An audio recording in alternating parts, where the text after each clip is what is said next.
Hello everyone, welcome to my channel.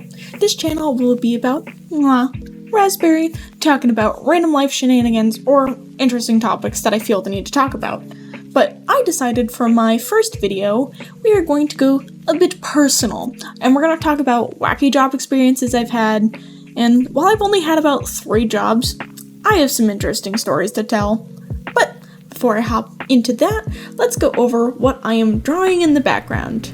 What you're seeing now is a fan art I drew for a webtoon named Homesick, which is gorgeous. I love this webtoon and I think more people need to read it.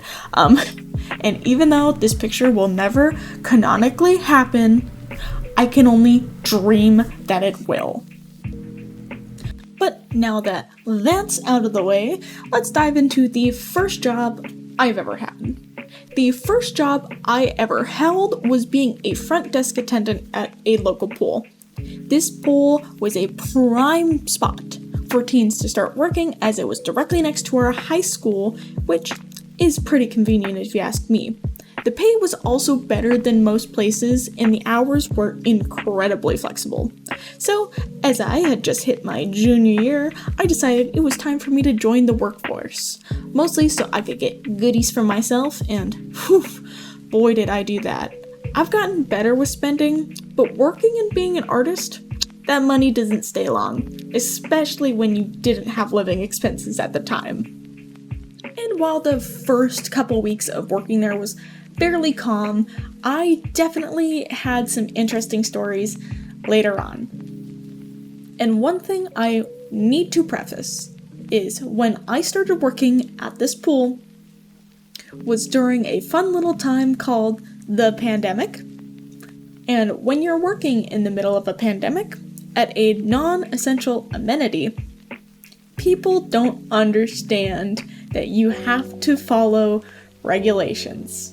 We constantly had customers asking for things we just couldn't provide because of COVID, or getting pissed off that they had to wear masks in the locker room and the lobby. I actually had one customer snarkily come up to me and be like, well, how are we gonna wear a mask in the pool? I'm like, you're not. You are coming to a non-essential place.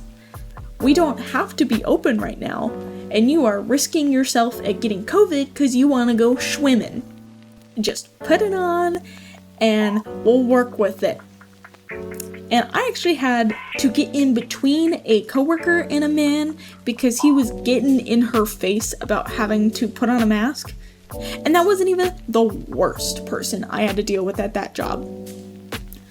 Our first horror story takes place during the summer of 2021. The mask mandate in our area had been lifted ever so slightly, and our capacity had gone from 80 people at a time to 150 people. So one part of our job was to keep track of who went in and who went out. So if we had hit our maximum capacity, we could grab a clipboard, walk down the line of people, and be like, hey, I'm so sorry. We don't have enough room in the pool. Would you like to come back later, or would you like to be put on a wait list? And when it came to this clipboard, I usually play rock, paper, scissors with my coworkers, and newsflash, I lost a lot. So one day we had a massive line out the door. Our slides had finally been turned on, and it was a very rare hot day outside. So once the clock had rolled around to about 12, we had been fully packed. And of course, I lost my rock, paper, scissors match, so I grabbed our clipboard and started notifying customers that we were indeed at our maximum capacity, and if they would like, they could put a name, a number, and a party size down, or I would recommend another time for them to come in. Our slides weren't just open one time a day, we had multiple times. And most customers were incredibly understanding with this system. They would go, oh, okay, well, I'm just coming in for a lap swim, so let me just come in later. Awesome. But at the very back of the line, I dealt with my first Karen and her son, who I will call Darren. Karen had heard that I was going down the line telling people that we were full, and she started getting huffy. So once I reached where she was in the line, I gave my little spiel, and she looks at me and goes, "No, You can't be full. My son has a party here, and we need to get in. A little more background info. When it came to parties, we didn't officially host them, but if you had called in and let the front desk know, we could make a little count sheet and make sure your party could get into the pool. This was a courtesy that we did, not a policy. This lady had done neither. So I had told her that we had received no calls for a party happening at this time. She then cuts me off and tells me, well, you need to let us in. We have a party. I was getting a little annoyed at this point. I let her know that she could get in, but she would have to wait for at least 20 people to leave. And that was not counting how many people would be in her party. Her son, Darren, gets fussy and also starts to get huffy. She looks at him and directs her gaze back at me and asks, well, how long then? Tell me, girl. It was about an hour's wait at the least. Karen huffs and puffs about how that's a whole hour, and she told everyone that they needed to be there at 12:30. I do my customer service apology to her, and I said we can make something for another day, or we have another time slot where slides would be running later that day. And while I'm explaining all the options to her, she cuts me off by loudly exclaiming at her son, I'm sorry, Darren. This girl here says you can't have your party here because they don't have space for us. And this wasn't in a, oh my god, I'm so sorry, we'll just have to plan for something else. Nah, she was making this out to be my fault for her poor planning. So her kid starts having a full breakdown. He's about 5 years old, and he is slamming his hands on the floor, bawling his eyes out, running around and banging on our vending machines. And at this point, I am so done with her, and my coworker is getting backed up as the line is still out the door. And at this point, I'm still dealing with her, and she is refusing to let me leave. And God bless these people.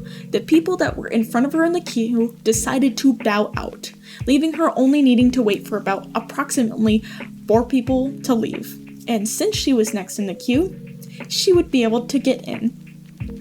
And I'm frustrated with her. I honestly was hoping people wouldn't do that. But people are nice. Sometimes nicer than I am. So I let out a sigh, I look at her, and state, well, since people are bowing out, you will only need to wait for 4 people, and then you and your son can go in. And like a light switch just got flicked, Darren goes from bawling and throwing the biggest temper tantrum I have ever seen to standing up, acting completely normal, and he smiles and starts laughing and running around the lobby. I swear to God, this lady trained her son to do this because I have never seen a switch on the dime like that. Like, his eyes were not red, he wasn't still huffy and being like, can we? Nah, he just stood up, stood next to his mom and was like, yay, I get to go in the pool. So I tell her to go wait over at our tables and I'll call her name when she's ready. I help my coworker go through the rest of the line, and we finally have enough people to leave the lobby and the pool that we now have about 20 extra spots. My coworker and I got to take a deep breath of relief, and you wanna know what? This mother did not have a single person show up to her son's party, and when they walked out of the pool, they were not upset about it at all. So my theory is that she tried lying to me to get put higher on the queue list, which, nah, that's not gonna work for me. But she gave me the smuggest look walking out of that pool. But surprisingly, that was my only true bad customer experience from this job. All the other experiences were from coworkers. So this first person was actually a fellow classmate of mine. It was about a Wednesday afternoon, and it was my first ever 8 to 12 shift. I was very excited about this because I had only worked closing, and when I arrived, I would be in a lecture of my life. Let's call this person Calvin. Calvin was a very, very religious man.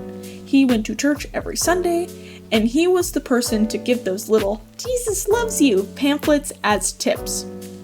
But I had no knowledge of this.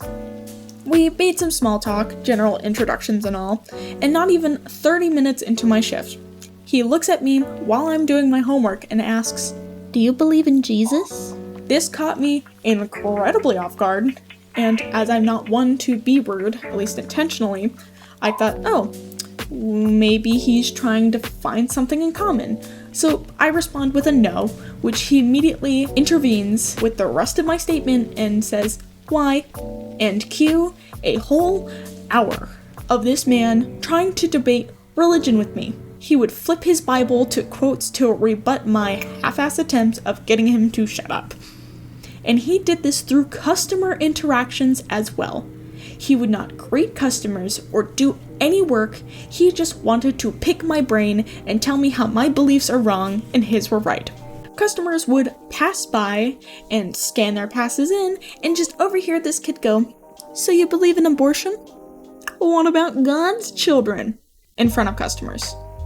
So with it being about 9:30 at this point, I was just done. We had gotten through our morning rush, and I decided I was just going to excuse myself to the restroom. There was 2 restrooms located in that facility. One was for employees in the back, and one was in the lobby. I quickly dashed back to the employee area, where I then closed the door behind me, locked eyes with the manager on duty, and in a very hushed tone, explained what was going on and explained that I was very uncomfortable. So she went and relayed this to our pool supervisor, and Calvin was giving a talking to. And in a cruel twist of fate, I was sent home for the day. Not because I did anything wrong, no. It was under the guise of, "We don't want you to be in an uncomfortable situation anymore." You know what would also help? If you sent him home instead. So, I begrudgingly went to grab my stuff, and Calvin very quickly asked me, "Oh, where are you going? We were having a good conversation." I quickly responded that I had a family emergency and exited the building as fast as possible. I call my at the time boyfriend, now husband, and explain the situation to him, and he is as baffled as I am, especially with the fact that I was sent home and not Calvin. So I was just out of money for that day. The next staff meeting that we had, the first thing on the agenda was appropriate topics to talk about in the workplace. What was the first thing on the no list? Do not debate religion in the workplace. Not everyone believes in the same things as you, so don't make anyone feel uncomfortable for your beliefs. And I was never put on a shift with Calvin again. And anyone who worked with him apparently had similar experiences, but just not to that extreme. The next person that I was no longer allowed to work with, and then they were later fired, was actually a lifeguard. Now, a little context, this pool was run by teenagers, all of them ranging from being a freshman up to a senior. But there was one lifeguard who was in his 40s. And that man was creepy as hell. He always worked night shifts when most of the teenagers would work, and would work a couple weekends as well. I'm gonna go ahead and call him Tom. Tom had no personal boundaries and either didn't know when he was making girls uncomfortable or just didn't care. I went and talked with some of my female coworkers afterwards, and each of them got a bad vibe from this man or had similar experiences to me. So one night I'm working the front desk alone, and Tom waltzes up to the front desk. Guards are not allowed to hang at the front desk, by the way. They have to be in the back in case something happens in the pool. And this man gets all up in my space. He starts asking me personal questions, and in general is already making me feel really uncomfortable. And since this was during pandemic time, we were all required to take our temperatures. So seeing me clearly uncomfortable, he decides he's gonna take my temperature for me. He offers, I say I already did it, and he scooches his chair way too close to me, gets right in my face, and takes my temperature. No touching actually occurred, but I was 17 at this time, and this 40-year-old man was making me uncomfortable.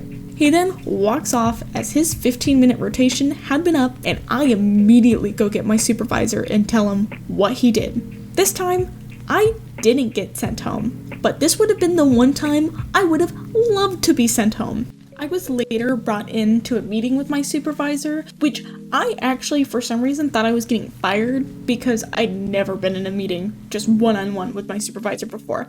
But what my supervisor told me shocked me. He looked at me and he went, "Oh, Tom, he's my friend. I've known him for a long time, and he doesn't really understand boundaries. We'll make sure that you don't work with him again and just give him some slack." This ticked me off, but it worked for me. But after this, other girls spoke up, so Tom was either quietly let go or he left on his own accord, but I'm not too sure about the viability of that. But from the day that he left, he constantly came into the pool, but at least it was never while I was working, so hooray.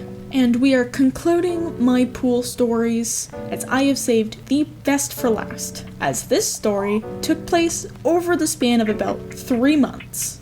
3 months this coworker worked here, and within those 3 months, he promptly got fired right in front of me.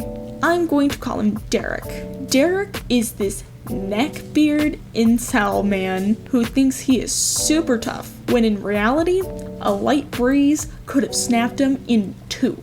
During this time, I was the one primarily training newcomers, and my supervisor informed me that we were having a new one come in and he seemed pretty nice. So, I took my word for it. But my God, this man was incompetent.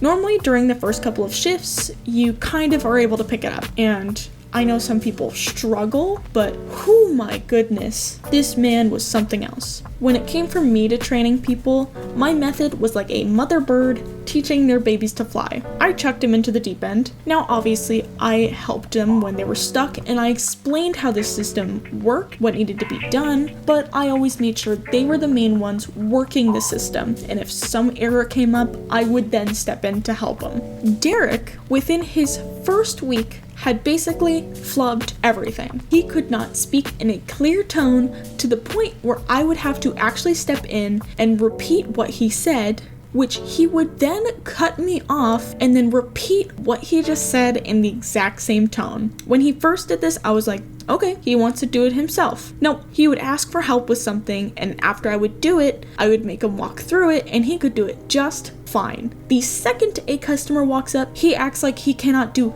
anything. He refused to do any kind of cleaning unless I threatened to get a manager involved, and in nearly every single shift I worked with them, he would go to the bathroom, which is fine, but he would be in there from 30 to 40 minutes, upwards to an hour. So, this all seems annoying, right? But for the most part, a little harmless. The job wasn't super hard, and it's not like we fell behind. We didn't have a sales goal to hit. So what was so bad about this guy?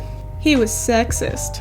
Really sexist. This guy would constantly talk down to women and make comments towards any girl that worked there.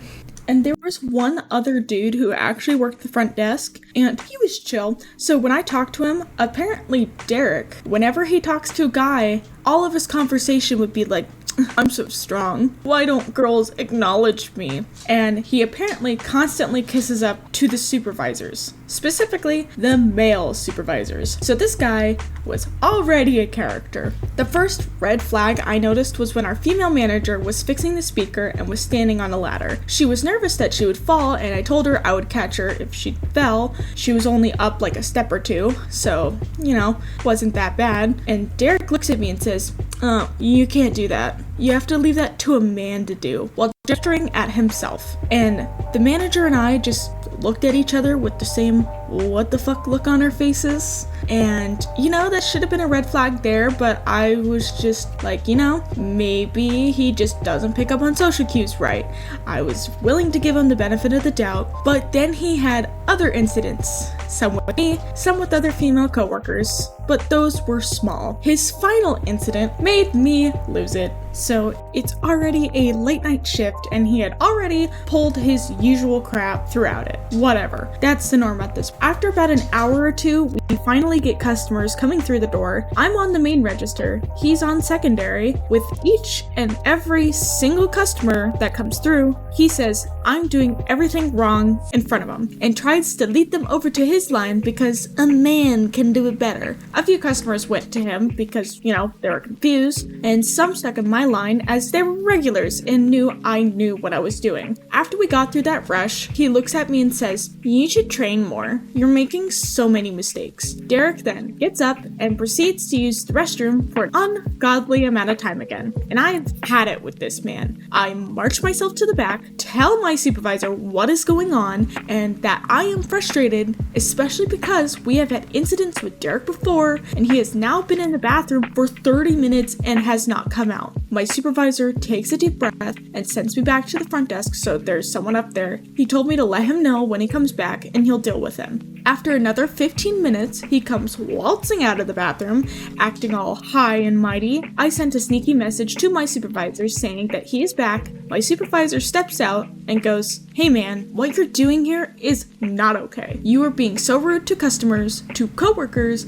I've gotten so many reports about you." And Derek is not even listening because this man has headphones in, and my supervisor is also now angry. At this point, he raises his voice to a booming level and says, "What did I say about headphones up here? You know better. You've shown nothing but disrespect." And Derek at this point is now listening and goes, "Oh, I'm showing disrespect? You need me here." Which, classic response, by the way. My supervisor then responds with, "Oh, no, we don't. If you're going to keep acting like this, then you can get out and I'll take you off the schedule entirely. Is that what you want?" And Derek glares me in the eyes one last time and goes, "Yes." He angrily grabs all of his stuff from the front and slams our gate to the desk open and storms out, slamming every door he could. And at this point, I'm sitting there flabbergasted. I have never seen my supervisor enforce anything more than just a rule change or a little slap on the wrist. He is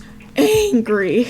But he turns to me, smiles, and lets out a little awkward chuckle, and apologizes that I had to see that. He lets me know that if it gets busy, to call him and he'll come out to the front desk and help. And then he just walked back to his office. And I'm sitting at the front desk, congratulating myself and cheering myself on, because I no longer have to deal with this man. And I immediately told my husband what just happened. And honestly, we were both ecstatic, because we both didn't have to deal with this guy anymore. And while those stories were all fun, that was actually the last true incident I had working at the pool. And I was very thankful for that. It was very calm the last few months I worked there. My next job, I actually worked at a bank, but for legal reasons, I can't actually disclose much of what happened at the bank. But I do have a quick and short funny story without going into many details. I had an old lady come in while we had a line out the door. I was the one teller online because people were sick. She then called me and said, "Hey, are you so-and-so's kid?" aka my dad's name. And then I just responded with a quick, "Oh, yeah, I am. Nice to meet you." And she goes, "Do you know where the nearest special herb shop is?" I was 18 at the time, but I live in a very small town and I could easily answer her question. And we are now moving on to my final work horror story. So the final job I ever worked, aside from the one that I'm starting later this month, was at an arts and crafts store. Ironic, I'm an artist. But as I don't want any issues, I'm going to call this store Duran's. Duran's had recently gotten a new manager at the time that I was hired on, and oh my god, he destroyed that store. So I was hired on as a key holder, and if you don't know what that is, you're basically the one that can kind of do everything. You're handed keys, and that's your job. So I knew I was going to be someone who had a little more control and could bounce around to each and every station. I could also do overrides and refunds. What was not listed is that I would be a manager without manager pay. So my supervisor did not clarify this at all. I was immediately shoved into opening a loan, getting people's employee numbers, doing paperwork, taking deposits to the bank, and managing 4 to 6 people at a time, while this guy just disappeared throughout the day. I have never held a position of management in my life, and I refuse to do it ever again. I was dragged around the store by employees, customers, the whole shebang. And I also didn't have normal lunches. I had working lunches, where if someone needed me, I had to stop eating, get up, and go. After a couple days, I just stopped taking lunch because what was the point? Now, While bad managers exist, this man was the worst. He would clock in the morning, leave, come back later, and clock out. I just stopped fixing his punches after a while. He would also make the 2 key holders we had, me and a friend of mine, write out schedules, assign everyone to do something, and he would only come back when we had a delivery, which he actually stopped doing that after a while, or if he knew a higher up was coming.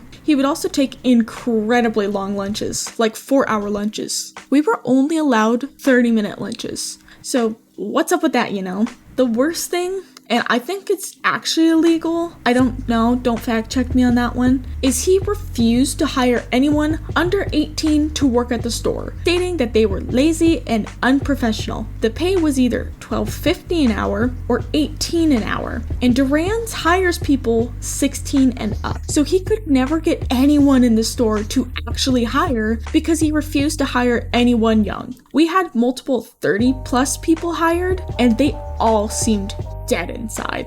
Now, I actually have 2 incidents at this plate. One is a work-related accident that I actually want to save for another video topic, and the other one is the story of how I got fired / quit this job. So I had gotten married earlier in the year and had already planned taking a chunk of time off months in advance. I had put in all of my leave, which was all checked and approved by my supervisor. One important thing to note, that this is a part-time job, and there was nowhere stated that we couldn't take more than 2 weeks off at a time. So the whole plan was I was going on a work trip with my husband, and then we were going to get married that following weekend. We left late one month and came back early the next month, so just about 2 weeks. The day after my wedding, I got a phone call from a coworker asking, "Hey, are you coming in for your shift today?" I responded entirely that no, I am not going into my shift today because I took time off and that's in the system. She goes, "Oh, okay." And she tells me to have a good night, enjoy myself, and I go back to sleep. So after about 15 minutes, I wake up to my phone vibrating once again, but I actually missed this call. And I had gotten a voicemail from my supervisor. And this voicemail was the nastiest voicemail I have ever received. Without delving too deep into it, the short and sweet of it was he said I was fired because he didn't have anything in for more time off and I was gone for so long. So I cried, I told my husband, and in his delirious sleep, he said, "Screw them, they sucked anyways." So I just kind of went back to sleep. And later that day, I actually received another voicemail from the same supervisor giving a very basic apology and rescinded his statement of me being fired. But if I didn't show up to any shifts that week, I would be. So me being petty at this point, I blocked his number. I went in on Saturday and I dropped off my keys. So, this is a message to you youngins in the audience. Do not let a manager or supervisor treat you like garbage. You have rights. I know it's kind of hard to find jobs right now, but it is much more worth it to leave a job where the manager does not care for the employees and does bad things than to stay. It'll only hurt you in the long run. But ironically enough, the weeks leading up to my firing / quitting, I actually had multiple coworkers quit because of rule changes that were implemented, and I had a couple of younger ones ask me how to write 2 weeks notices. I believe they actually all quit, and last time I actually walked into that store, it looked awful. They had like 2 people in total, and they keep constantly having to close for lunches. And I've actually heard through the grapevine that Duran's might be filing for bankruptcy soon, so kind of hope not, kind of hope they get their stuff together. They're the only craft store in my area. But sadly, that's all the work horror stories I have for now. I am starting a new job in a couple of weeks, so I may get more, especially because it's in an airport. Lots of cranky people in airports, but honestly, I can deal with cranky. That is more than fine with me. So I hope you enjoyed hearing about some horror stories. If you have any work horror stories, feel free to leave them in the comments. Or if you're staying for the art, that's cool too. I post shorts, try to daily at least. And yeah, I hope you enjoyed the chaotic storytelling. I promise I will get much better with how I format these videos, but I hope you all enjoyed, and stay tuned for next week. See ya!